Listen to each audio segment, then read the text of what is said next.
Қайырлы күн баршаңызға. Бүгін сіздерге өзімнің 5 жылдан бері қолданып жүрген құймақтарды дайындау рецептін көрсетемін. Бұл рецептпен торлы, нәзік, өте жұмсақ құймақтар шығады. Ыдысымызға ең алдымен жұмыртқаны саламыз. Одан соң үстіне қант салып, оны біркелкі етіп араластырамыз.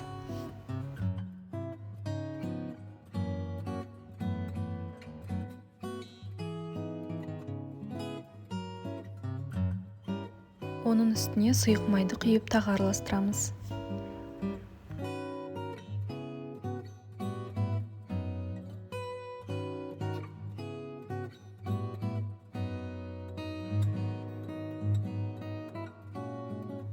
Одан соң сүтімізді құямыз.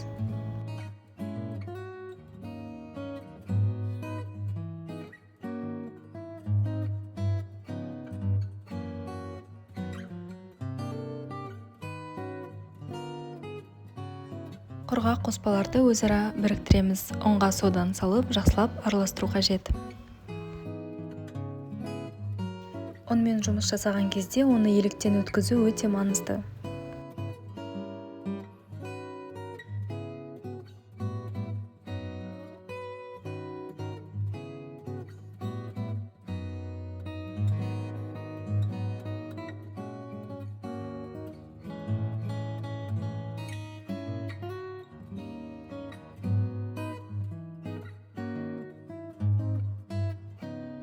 Ең соңында үстіне қайнап тұрған ыстық суды құямыз.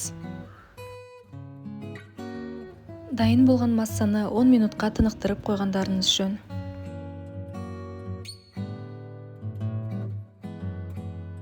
Ең бірінші құймақты пісірудің алдында табаға мен май сеуіп аламын. Одан кейінгі құймақтардың алдында май себу қажетті емес.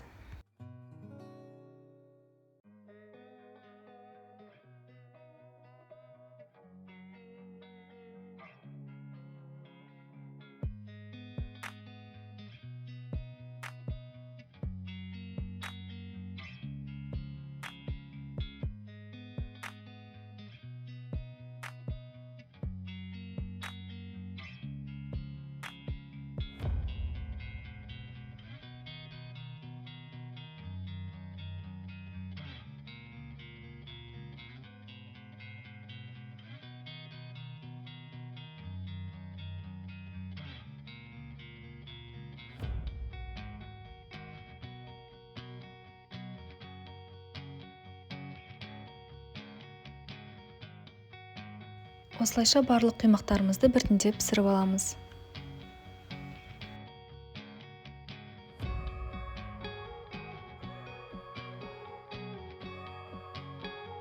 Құймақтарды ұсыну жолы өз еріктеріңізде. Фантазияларыңызға байланысты әсемдеп, түрлі жеміс-жидектер салып, үстіне қоюлатылған сүт немесе осылай шоколадты ерітіп құйсаңыздар болады.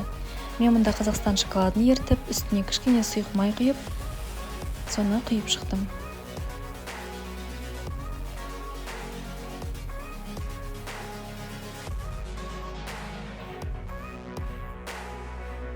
Видео ұнаған болса, каналыма тіркелуді ұмытпаңыз. Барлықтарыңызға ас болсын. Дәл осы рецептпен жасап көріңіз.